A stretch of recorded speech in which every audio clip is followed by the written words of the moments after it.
اعوذ باللہ من الشیطان الرجیم، بسم اللہ الرحمن الرحیم۔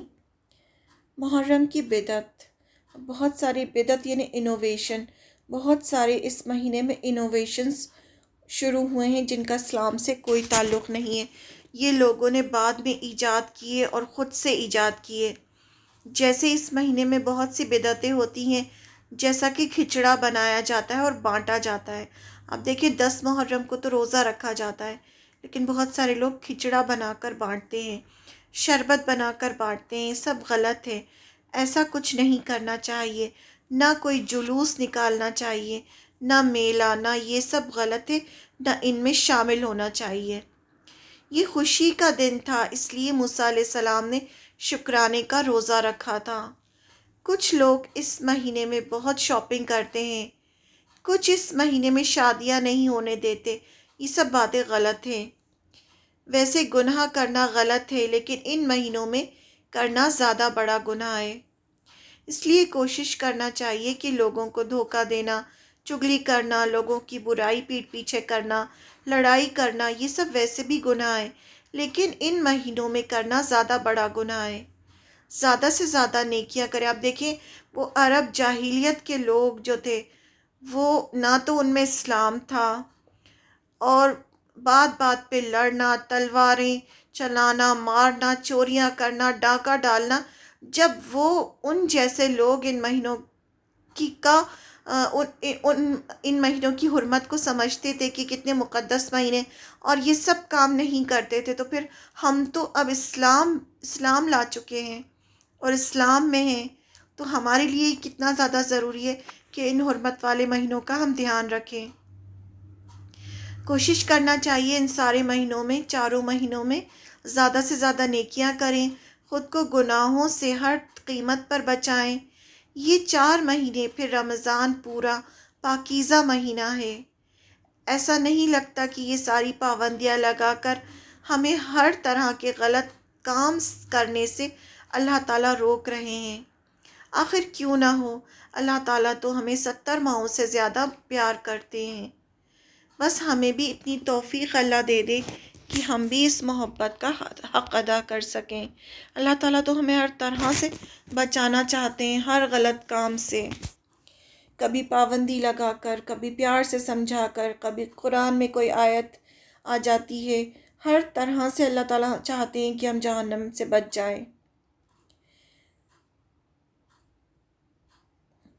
Month of Muharram is a blessed and important month. It is the first month of the Hijri calendar and is one of the 4 sacred months concerning which Allah says، اس کا جو ہے قرآن کی آیت ہے، آیت نمبر 36 سورہ توبہ کی، Verily the number of months with Allah is 12 months in a year, so it was ordained by Allah on the day when He created the heavens and the earth. Of them 4 are sacred. That is the right religion, so wrong not yourself therein. یعنی اپنے یہ جو ہے صحیح religion ہے، اپنے آپ پر ظلم نہ کرو۔ محرم کو Allah's month بھی کہا جاتا ہے۔ The messenger of Allah صلی اللہ علیہ وسلم said, the best fast after Ramadan is the month of Allah, محرم۔ اب محرم اور ماتم، ان سب چیزوں کو دیکھ کے بہت تکلیف ہوتی ہے کہ محرم کے مہینے میں اس طرح سے ماتم منایا جاتا ہے، اور لوگ اپنے آپ کو اس طرح سے مارتے ہیں اور ماتم کرتے ہیں۔ حضرت حسین رضی اللہ عنہ کی شہادت کی مناسبت سے مسلمانوں کی ایک جماعت 10 محرم کے دن تعزیہ بناتی ہے اور ماتم کرتی ہے۔ کیا یہ اسلامک احکام کے مطابق ہے؟ اگر ہے تو کرنا جائز ہے، اور اگر نہیں تو ایسا کرنا بند کر دینا چاہیے۔ اب ہمیں دیکھنا ہے اس کے بارے میں کہ کیا یہ جائز ہے۔ رسول اللہ صلی اللہ علیہ وسلم کے چچا حضرت حمزہ رضی اللہ عنہ کی شہادت کا واقعہ انتہائی دردناک ہے۔ یعنی جتنا زیادہ دردناک حضرت حمزہ رضی اللہ عنہ کی شہادت ہے، اتنی دردناک حادثہ کسی کا نہیں ہو سکتا۔ جنہیں غزوہ احد میں ہند جو ابو سفیان مکہ کے سردار کی بیوی تھی اپنے غلام سے شہید کروایا۔ وحشی جو تھا اس کو لالچ دے کر کہ ہم تمہیں آزاد کر دیں گے، حضرت حمزہ کو نیزے سے شہید کروایا تھا۔ پھر حضرت حمزہ کا سینہ چیر کر کلیجہ نکالا اور اسے چبایا اور ان کے کان کاٹ کر گلے کا ہار بنایا۔ رسول اللہ صلی اللہ علیہ وسلم کو اس کی اس حرکت سے شدید تکلیف ہوئی۔ فتح مکہ کے موقع پر جب ہند اسلام قبول کرنے کے لیے آپ صلی اللہ علیہ وسلم کے سامنے آئی تو آپ نے اپنا منہ پھیر لیا اور آپ کی آنکھوں میں آنسو آ گئے۔ یعنی اتنا تکلیف دہ تھا یہ آپ صلی اللہ علیہ وسلم کے لیے۔ تکلیف تھی لیکن اس کا مطلب یہ نہیں تھا کہ جو صحابہ تھے انہوں نے نوحہ کیا ہو یا ماتم کیا ہو یا اپنے آپ کو چاقو مارے ہوں یا خون بہایا ہو یا انگاروں پہ سے چلے ہوں، اس طرح کا کوئی ماتم نہیں کیا۔ تکلیف الگ ہوتی ہے، تکلیف دل میں ہوتی ہے، لیکن اس کا مطلب یہ نہیں کہ انسان جو ہے اس طرح سے ماتم کرے۔ نہ صحابہ نے کوئی ماتم کیا، نہ آپ صلی اللہ علیہ وسلم نے کسی سے کچھ کہا، تو یہ اتنا بڑا ثبوت ہے کہ اس طرح کی چیزیں نہیں کی جاتی ہیں اسلام میں۔ اس منظر کو اپنے سامنے رکھتے ہیں اور پھر سیرت کو دیکھتے ہیں۔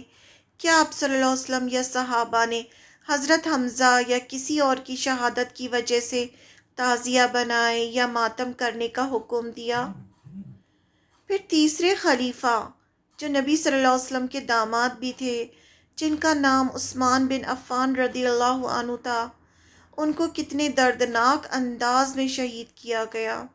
یعنی بہت ہی تکلیف دہ تھا ان کو بھی جب شہید کیا ہے، تو وہ جو منظر تھا وہ بہت تکلیف دہ تھا۔ کیا صحابہ نے اس غم میں تعزیے بنائے؟ کوئی تعزیہ بنایا؟ کوئی ماتم کیا؟ نہیں، ہرگز نہیں۔ جس وقت حضرت حسین رضی اللہ عنہ کو شہید کیا گیا، اس وقت بہت سارے جلیل القدر صحابہ، اہل بیت، چند ازواج مطہرات یعنی آپ صلی اللہ علیہ وسلم کی جو بیویاں تھیں وہ، اور حضرت حسین کے اہل و عیال حیات تھے۔ یہ سب لوگ زندہ تھے جب حضرت حسین رضی اللہ عنہ کی شہادت ہوئی، لیکن کسی نے بھی یہ ماتم یا تعزیہ نہیں بنایا، جبکہ وہ ہم سے زیادہ دین کو سمجھنے والے تھے۔ اگر یہ جائز ہوتا تو ان کے گھر والے یا اتنے بڑے بڑے صحابہ وہ سب ماتم کرتے، اس طرح سے کرتے اگر صحیح ہوتا تو، لیکن ایسا کچھ بھی نہیں ہوا۔ نوحہ کرنا یعنی ماتم کرنا سخت منع ہے۔ اس طرح سے ایک دوسرے اپنے آپ کو ظلم کرنا اپنے اوپر، یہ منع ہے۔ حدیث حضرت ابو مالک اشعری رضی اللہ عنہ سے روایت ہے کہ رسول اللہ صلی اللہ علیہ وسلم نے فرمایا، نوحہ کرنا جاہلیت کا کام ہے، اور نوحہ کرنے والا اگر بنا توبہ کے مر جائے تو اللہ تعالیٰ اس کو تارکول کا لباس اور دوزخ کے شعلوں کا کرتا پہنائیں گے۔ یعنی یہ اتنا بڑا گناہ ہے نوحہ کرنا۔ نوحہ کرنا کیا ہوتا ہے؟ اپنے آپ کو تکلیف دینا، گال پیٹنا، اپنا گریبان پھاڑنا، بال کھینچنا، چیخنا، چلانا۔ مطلب جب کوئی مرتا ہے تو انسان کو شدید غم ہوتا ہے، لیکن اس میں انسان کے آنسو آتے ہیں۔ آپ صلی اللہ علیہ وسلم کے بھی آنسو آتے تھے ہمیشہ، لیکن اس کا مطلب یہ نہیں ہوتا کہ انسان اپنے آپے سے باہر ہو جائے، چیخے چلائے، کپڑے پھاڑے، گالوں کو پیٹے۔ یہ سب کرنا جو ہے نوحہ کہلاتا ہے۔ یہ ماتم کرے، یہ سب غلط ہے اور یہ کبیرہ گناہ ہے۔ اس گناہ کی یہ سزا بھی بتائی گئی ہے کہ اگر بنا توبہ کے وہ انسان مر جائے تو اس کو یہ سزا ملے گی۔ پھر دوسری حدیث ہے، حضرت جریر نے فرمایا کہ معاویہ رضی اللہ عنہ نے اپنے خطبے میں کہا کہ رسول اللہ صلی اللہ علیہ وسلم نے نوحہ کرنے سے منع فرمایا ہے۔ حضرت ام عطیہ رضی اللہ عنہ سے روایت ہے کہ رسول اللہ صلی اللہ علیہ وسلم ہمیں نوحہ کرنے سے منع فرمایا کرتے تھے۔ یہ جو تھی جاہلیت میں ہوتا تھا، باقاعدہ رونے والی عورتوں کو بلایا جاتا تھا، وہ روتی چلاتی تھیں زور زور سے، اور وہ باقاعدہ ان کو پیسے دیے جاتے تھے، پھر ان کو کچھ دیا جاتا تھا، وہ بلوائی جاتی تھیں عورتیں رونے کے لیے اور نوحہ کرنے کے لیے، اور وہ گھر والے جو تھے وہ اپنے گالوں کو پیٹنا اور اس طرح سے کر کے غم کرتے تھے. تو یہ سب جاہلیت کی رسمیں تھیں. پھر نیکسٹ حدیث ہے حضرت عبداللہ بن عباس رضی اللہ عنہ سے روایت ہے کہ رسول اللہ صلی اللہ علیہ وسلم نے فرمایا، جو شخص اپنے رخسار یعنی چہرہ پیٹے، گریبان پھاڑے یعنی کپڑے پھاڑے اور جاہلیت کی زمانے کی طرح باتیں کرے وہ ہم میں سے نہیں ہے. یعنی کسی کے مرنے پر ایسی حرکتیں کرنا وہ ہم میں سے نہیں ہے. یہ سورہ ممتحنہ کی بھی آیت ہے اس میں کہ جب آپ صلی اللہ علیہ وسلم کے پاس عورتیں آتی تھیں اسلام قبول کرنے، اور آپ صلی اللہ علیہ وسلم ان سے بیعت لیتے تھے کہ نماز قائم کرو گی اور زکوٰۃ دو گی اور زنا نہیں کرو گی، چوری نہیں کرو گی، نوحہ نہیں کرو گی، اس طرح سے خاص طور سے ان سے بیعت لی جاتی تھی، کیونکہ زنا کرنا اور یہ سب جو تھی یہ سب جاہلیت کی رسمیں تھی، نوحہ کرنا. تو یہ سب کے لیے آپ صلی اللہ علیہ وسلم بیعت لیتے تھے کہ جب تم اسلام قبول کر رہی ہو تو یہ سب نہیں کرو گی، قسم کھاؤ. تو یہ عورتوں سے بیعت لی جاتی تھی. شوق کی مدت. رسول اللہ صلی اللہ علیہ وسلم نے فرمایا، کسی ایمان والے کے لیے حلال نہیں کہ 3 دن سے زیادہ شوق کرے، صرف بیوہ عورت کے لیے، کہ بیوہ عورت کے سوا کہ اس کے شوق کی مدت 4 مہینے 10 دن ہے. صرف جو بیوہ عورت کے لیے ہے کہ وہ 4 مہینے 10 دن تک شوق میں رہے گی. پھر عبداللہ بن عباس رضی اللہ عنہ سے روایت ہے کہ رسول اللہ صلی اللہ علیہ وسلم نے فرمایا، یہ مفہوم ہے سب حدیث کا، جو منہ پر تماچے مارے، کپڑے پھاڑے اور جاہل لوگوں کی طرح چلا کر روئے وہ ہم میں سے نہیں. پھر اس کے بعد تعزیے بنانا. اب یہ تعزیے کیا ہوتے ہیں؟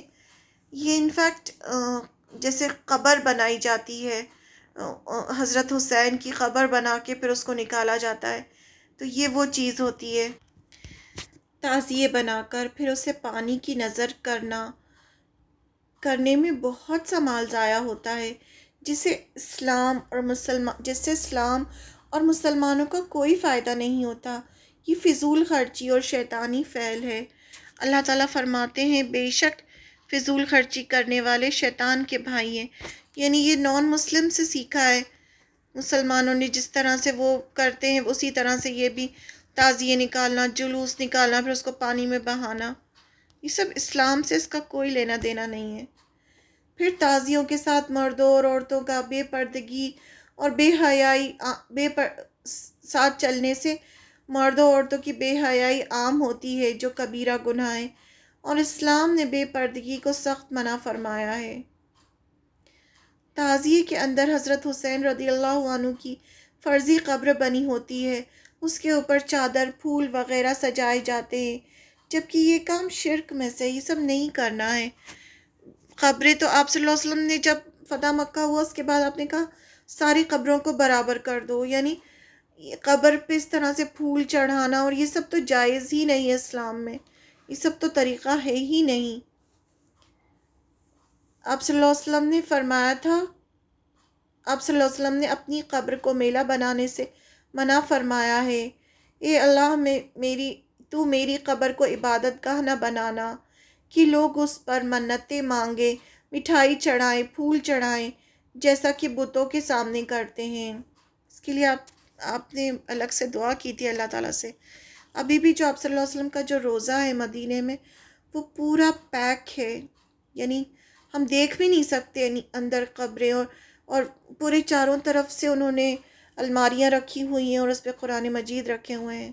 اور جو روضہ ہے اس کے سامنے کا جو حصہ ہے وہاں پر ہم نماز پڑھتے ہیں، تو وہ اس لیے ہے کیونکہ وہ